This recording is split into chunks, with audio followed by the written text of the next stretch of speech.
A new Nature Astronomy paper dropped this week that quietly makes cosmology harder. Astronomers using the James Webb Space Telescope found that some of the earliest massive galaxies contain 3 to 4 times more mass than we thought. Not because the galaxies are physically larger, because they're full of tiny, faint stars we couldn't see before. And that revised number makes the impossibly early galaxies puzzle even more impossible. Let's break it down honestly. Real numbers, real caveats. First, the study is real. Published in Nature Astronomy, dated August 22nd, 2026. Lead author Chloe Cheng, with Martje Slob at Leiden University and Joel Leja at Penn State, plus a large international team of about 20 co-authors. Data source? The JWST-IMFERNO program, which is a dedicated Webb telescope observing campaign, combined with earlier ground-based spectra from the LEGA-C survey at the Very Large Telescope in Chile. Sample size? 9 massive quiescent galaxies at redshift 0.7, meaning we're seeing them as they were about 6 to 7 billion years ago. Solid paper, real journal, real methodology. Not a preprint, not a conference abstract. Here's what they actually did, in plain terms. Every galaxy contains a distribution of stars. Some are huge and bright, most are small and dim. That distribution is called the initial mass function, or IMF. For the last 50 years, astronomers have assumed the IMF is roughly the same everywhere, based on our own Milky Way. This new study says that assumption might be wrong for the earliest massive galaxies. Using JWST's infrared sensitivity, they detected the faint spectral signatures of huge populations of small, dim, red dwarf-type stars hiding underneath the light of the bigger, brighter ones. Those small stars barely contribute light, but they add up to a massive amount of mass. The specific numbers.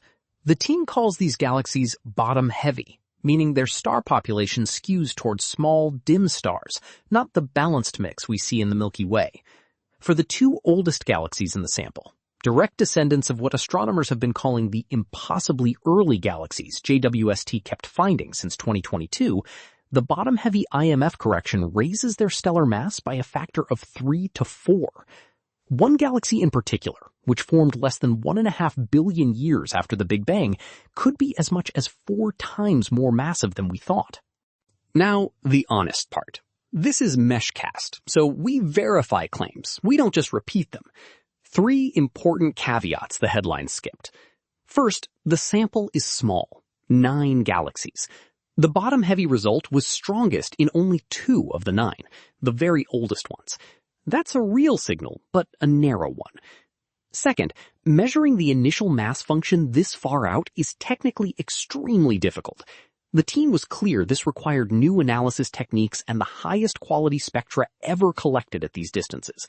Both points argue for caution before rewriting textbooks. Third, this doesn't confirm a new universal law. It says that in the specific case of the earliest massive galaxies, the traditional Milky Way-based assumption doesn't apply. That's a targeted correction, not a paradigm shift.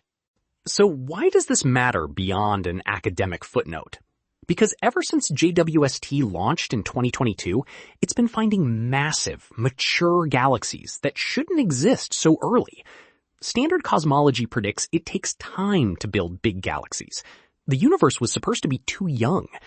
Astronomers have been calling them the impossibly early galaxies.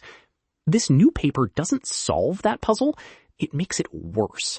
If those galaxies aren't just massive, but 3 to 4 times more massive than we thought, then whatever process built them had to work even faster than the already hard-to-explain rate. Either star formation ran hotter in the early universe than any model predicts, or our understanding of dark matter halo growth needs revision, or both. One last hopeful note, because science journalism should include the good news too.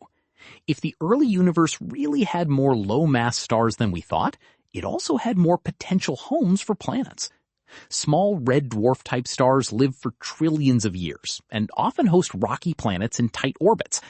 A bottom-heavy early universe means more of those stellar systems formed earlier than we assumed, which means more time for planets and possibly for life-friendly conditions to develop.